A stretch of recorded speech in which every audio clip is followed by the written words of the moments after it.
In this video, we will learn the operations on irrational numbers.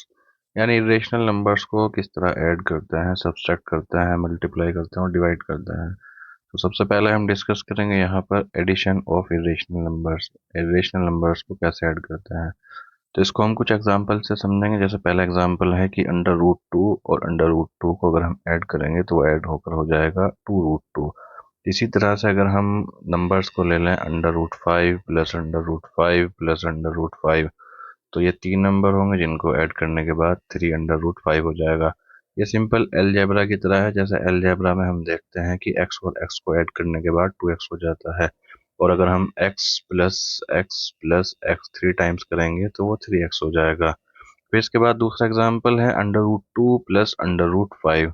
तो ये same रहेगा, remains the same if we do not put the values.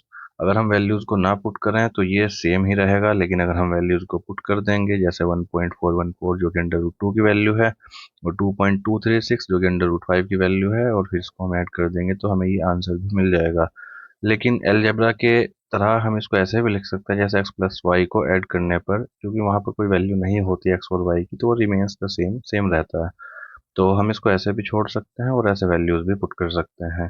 फिर इसका next है कि जैसे हम किसी रेशनल नंबर के साथ इरेशनल नंबर को ऐड करें तो ये सेम रहेगा अगर हम कोई वैल्यू ना रखें, remains the same if we do not put the values. लेकिन अगर हम वैल्यू रख दें यहाँ पर, जैसे अंडर रूट 5 की वैल्यू 2.236 है, इसको रखने के बाद इनका सम भी हम कर सकते हैं। तो ये था addition of irrational numbers. Simple algebra की तरह अगर सेम काइंड के दो इरेशनल नंबर हैं, दो या दो से ज़्यादा, तो ऐड हो जाते हैं। लेकिन अगर अलग अलग तरह के हों, जैसे under root 2 plus under root 5, तो वो सेम ही रहेगा, और अगर हम उनकी वैल्यूज़ को पुट करें तो हम उनको ऐड भी कर सकते हैं। फिर रेशनल नंबर के साथ भी इसका ऐसे ही रहता है, वैल्यूज़ पुट करने के बाद अगर हम वैल्यू रखें तो ऐड भी कर सकते हैं। फिर है सब्सट्रैक्शन। तो जैसे under root 2 minus under root 2 हम करें तो सेम में से सेम चीज़ कोई जाएगी तो हमारे पास जीरो बचेगा। ये बिल्कुल अलजेब्रा की तरह है, जैसे एक्स में से एक्स को माइनस करने पर हमारे पास जीरो बचता है।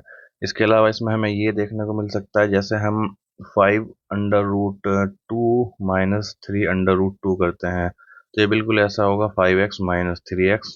तो आंसर जैसे हमारे पास मिलता है 2x, तो इसका आंसर आ जाएगा यहाँ पर 2 अंडर रूट 2। इसके बाद ये यहाँ पर कि अलग अलग टाइप के रेशनल नंबर्स को सब्सट्रैक्ट किया जाए, जैसे under root 5 minus under root 2। तो ये दोनों अलग अलग काइंड के हैं, तो इनको हम सेम भी छोड़ सकते हैं, remains the same if we do not put the values. जैसे x माइनस वाई रहता है अलजेब्रा के अंदर, वहाँ पर एक्स वाई की वैल्यू कोई मतलब पर्टिकुलर नहीं होती तो नहीं रख सकते। लेकिन यहाँ हम चाहें तो अंडर रूट 5 की वैल्यू रख लें और अंडर रूट 2 की वैल्यू रख लें और फिर उसको माइनस कर लें, और ये आंसर भी इसका इरेशनल ही आता है। इसके बाद है कि हम किसी रेशनल नंबर में से इरेशनल को माइनस करें। अब अगर हम अंडर रूट 2 की वैल्यू को ना पुट करें तो ये रिमेन्स द सेम सेम रहेगा if we do not put the values. लेकिन अगर हम वैल्यू को पुट करके माइनस करें तो हम माइनस भी कर सकते हैं। इसके बाद नेक्स्ट है मल्टीप्लीकेशन। अब अगर हम under root 2 into under root 2 करते हैं, तो यहाँ पर हमारे पास एक्सपोनेंट की जो प्रॉपर्टी हमने क्लास 8 में पढ़ ली थी, जैसे A raise to the power m into A raise to the power n, जब बेस सेम होगा तो पावर्स ऐड हो जाएगी, यानी कि m plus n total power होगी। तो उस रूल के मुताबिक यहाँ पर 2 की पावर 1/2 और 2 की पावर 1/2 दोनों पावर जब ऐड होगी, हाफ हाफ जुड़ के 1 बन जाएगा, यानी 2 की पावर यहाँ पर 1 होगी। यानी कोई भी जो नंबर हमारे पास अगर हो, जैसे मैं नंबर लिख दूँ 5, तो उसको मैं लिख सकता हूँ under root 5 into under root 5। तो कोई भी नंबर के खुद के फैक्टर्स इस तरह बनते हैं कि मैं इसको लिख सकता हूँ इसकी पावर 1/2 इंटू इसकी ही पावर 1/2, वो जुड़कर वापस से 1 बनेगा, तो 5 रेज टू द पावर 1। इसके बाद नेक्स्ट है कि हमारे पास बेस अलग हो जाए, जैसे 2 की पावर 1/2 और 5 की पावर 1/2।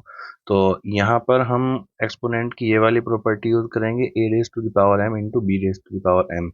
जब बेस अलग हो और पावर सेम हो तो दोनों बेस की आपस में मल्टीप्लाई करके सेम पावर लगा देते हैं। क्लास 8 में ये एक्सपोनेंट्स में आपने पढ़ लिया होगा।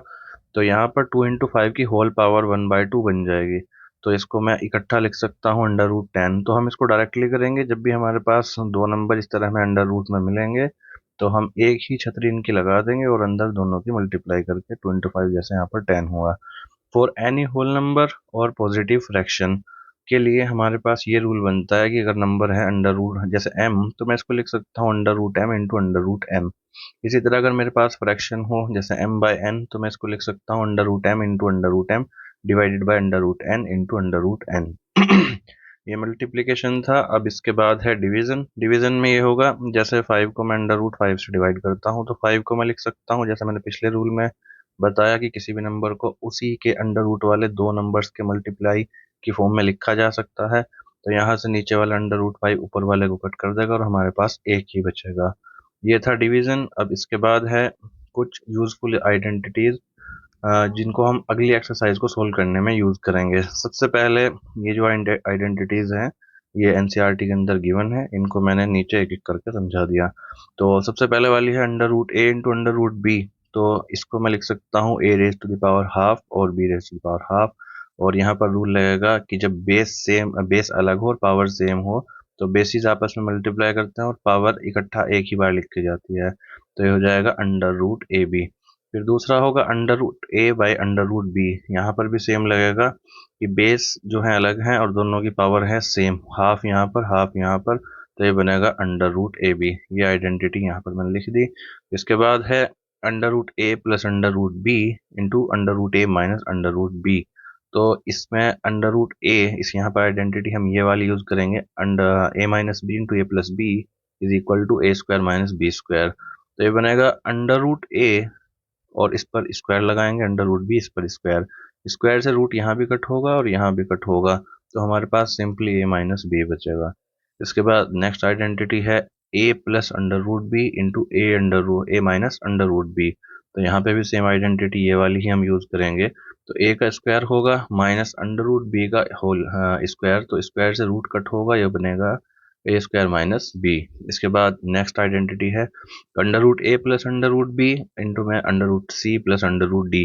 तो यहाँ पर अंडर रूट ए जाकर पहले मल्टीप्लाई करेगा अंडर रूट सी से, फिर ये जाकर मल्टीप्लाई करेगा अंडर रूट डी से, दो टर्म इसके बनेंगे। और अंडर रूट बी पहले सी से करेगा फिर अंडर रूट बी डी से करेगा, दो टर्म इसके बनेंगे, यानी टोटल हमारे पास चार टर्म बनेंगे। तो under root A into under root सी दोनों के लिए जो छतरी है यानी कि जो पावर है वो हाफ हाफ है और बेस दोनों का अलग है, तो ये इकट्ठा बन जाएगा अंडर रूट ए सी।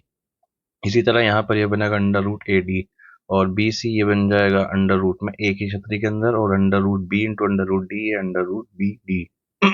नेक्स्ट आइडेंटिटी है कि under root A plus under root B whole square is equal to under root A का स्क्वायर, तो स्क्वायर से रूट कट होगा, अंडर रूट बी का स्क्वायर, तो स्क्वायर से रूट कट होगा, और two times of under root A into under root B. ये बहुत ही कॉमन आइडेंटिटी है ये जो हमने यूज किया यहाँ, A plus B whole square is equal to A square plus B square plus two A B.